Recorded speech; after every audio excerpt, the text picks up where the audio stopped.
İmam-ı Zaman ağa senden özür istəyəm. Gördülər alemi rüyadan. Elenki ağa geldi kapını döndü. Gördüler Masume kaçtı kabağa. Şimdi kapını döyen axı bizim bu şehirde bir kapımızı döyen olmaz. Biz böyle garibik. Dedi kızım aç kapını. Bir Arabam konağızı.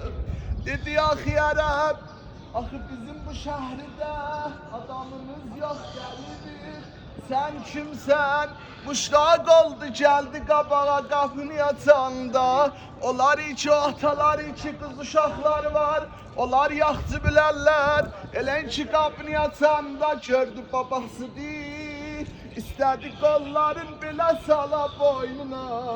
Gördü imam dalı çəkildi. Məsumə dayan, qızım dayan. Baba niye